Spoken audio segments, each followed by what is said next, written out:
Hi, welcome back, and now we're going to do some examples of writing complex numbers in polar form. Okay, so the first thing I'm going to do is I'm going to find r. So let's start with the first one. Okay, now again, it might help to write this in standard form. So we got I, so this is actually 0 plus 4i. So a is 0, b is 4.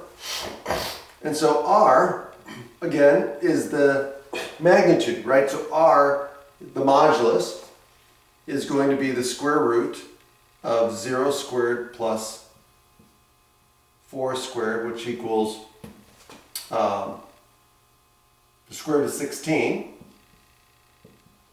okay, which gives us 4. Okay? So that's going to be the modulus. So in this case, the modulus is 4. Now we're going to look at x and y. Okay? Now let's look at x, right? Or, so x is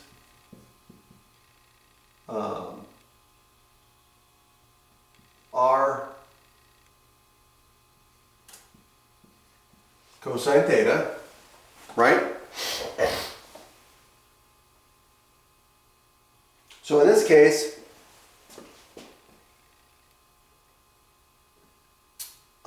x is 0 though.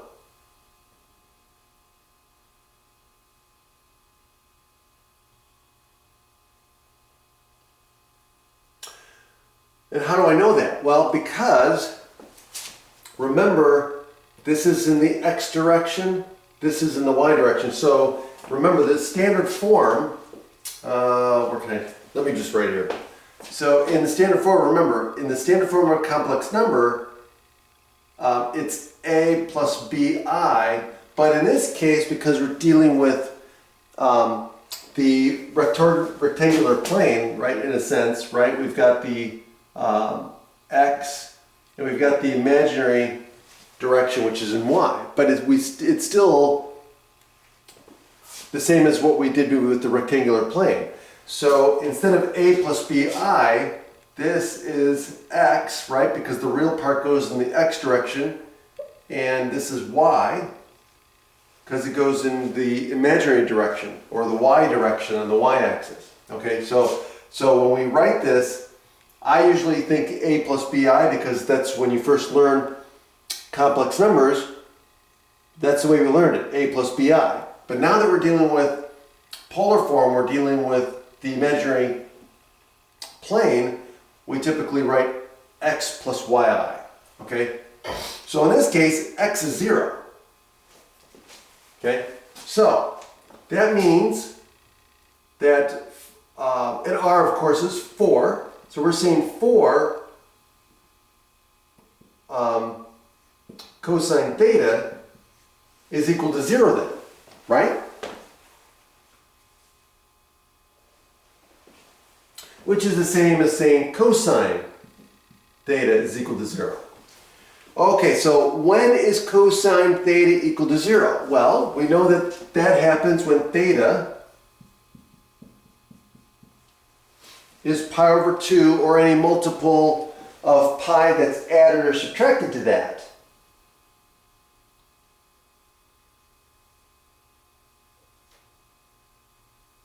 So,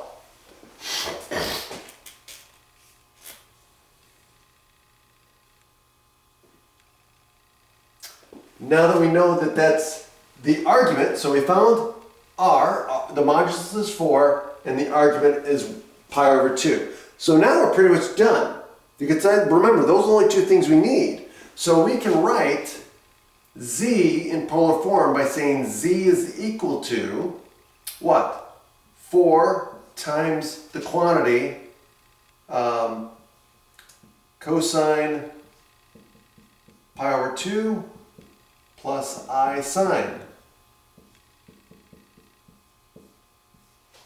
pi over 2. And we can see that what? This is going to be right along the y-axis, 4 units up along the positive y-axis. Because we're at a 90-degree angle, right? And the modulus is 4.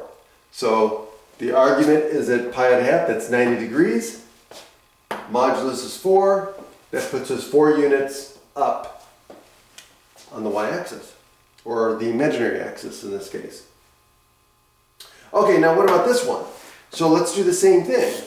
So here, what do we got? We got x is equal to -4, and y is equal to 4. Right? So let's find the modulus first, because in order to find these two, to rewrite these two, we're going to have to know the modulus.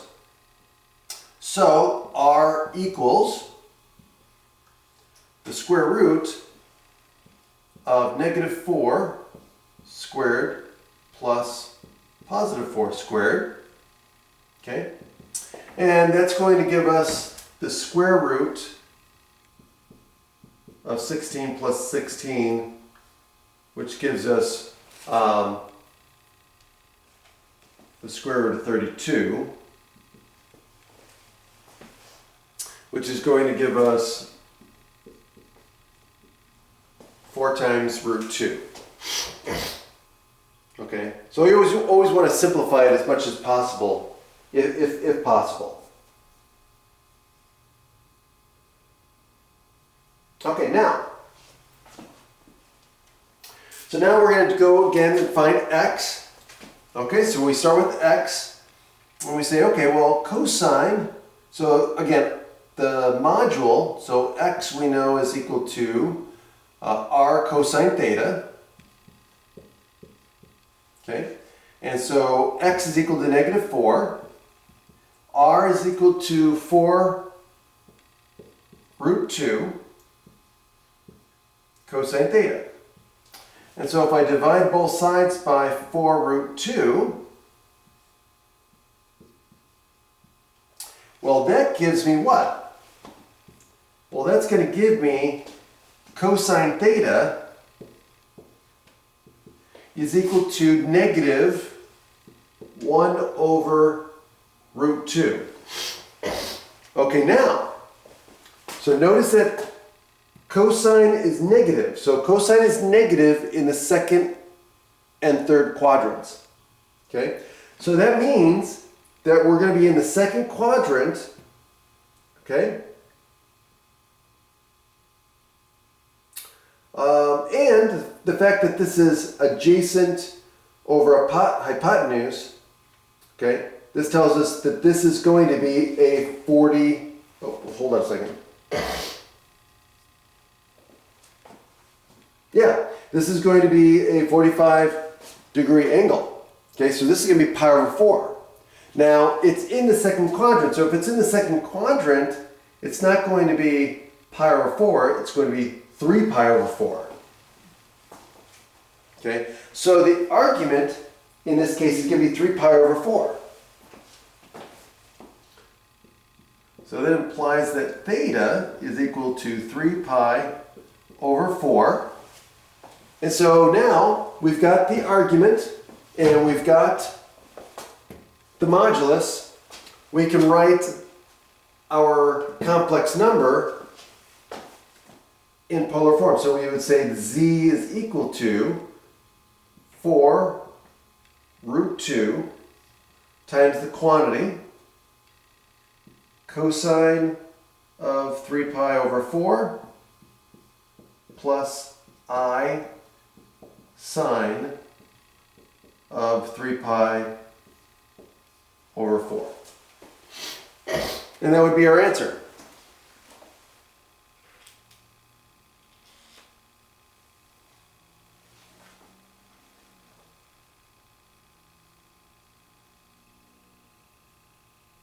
Now, oh, actually, hold on. Let's look at one thing. Hold on. Oh, no, that wouldn't be our answer. Let me make sure I didn't.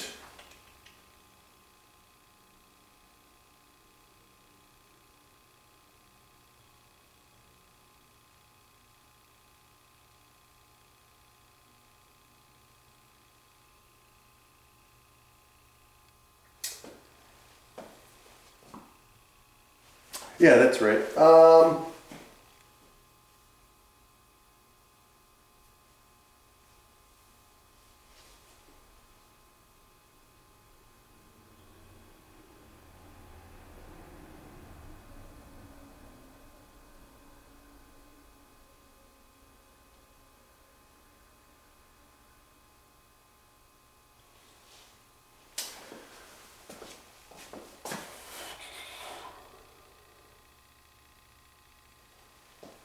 Do I want to?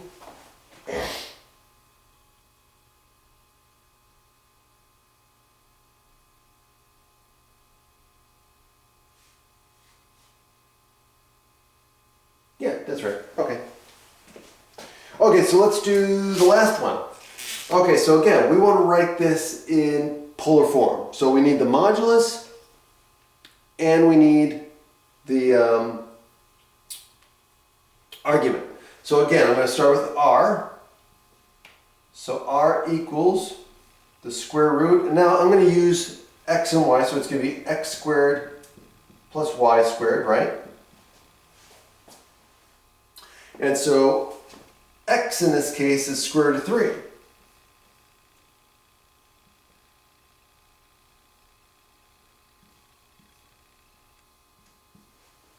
And then y is 1.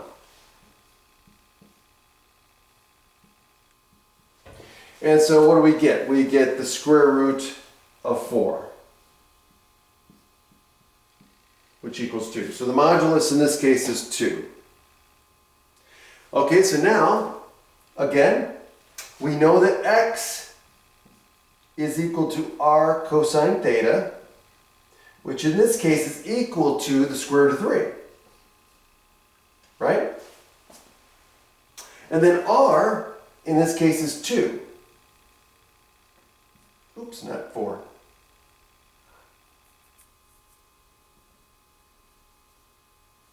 Okay? So now, at this point, again, I'm going to divide both sides by 2, and so I get cosine of theta equals the square root of 3 over 2. Well, what angle of cosine gives us a positive square root of 3 over 2? Well, again, remember this is adjacent over hypotenuse, so this is going to be a 30, 60, 90 triangle that this is coming from. And since it's cosine, then this angle, right, so this adjacent angle is going to be square root of, or this adjacent side, which means that the opposite side is 1, which tells us that this is going to be a 30-degree angle, or pi over 6. Now again, cosine is positive in the first and fourth quadrant, so this is going to be pi over 6.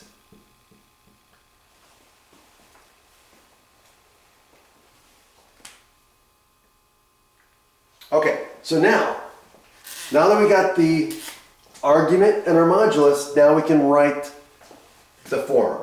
So this would be z is equal to 2 times the quantity of cosine square root of 3, pi over 6.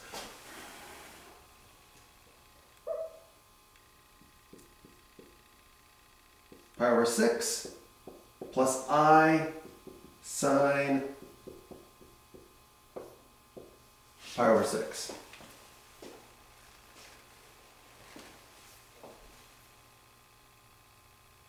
Okay.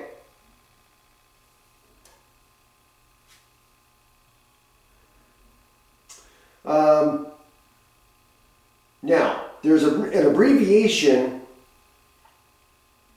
that is used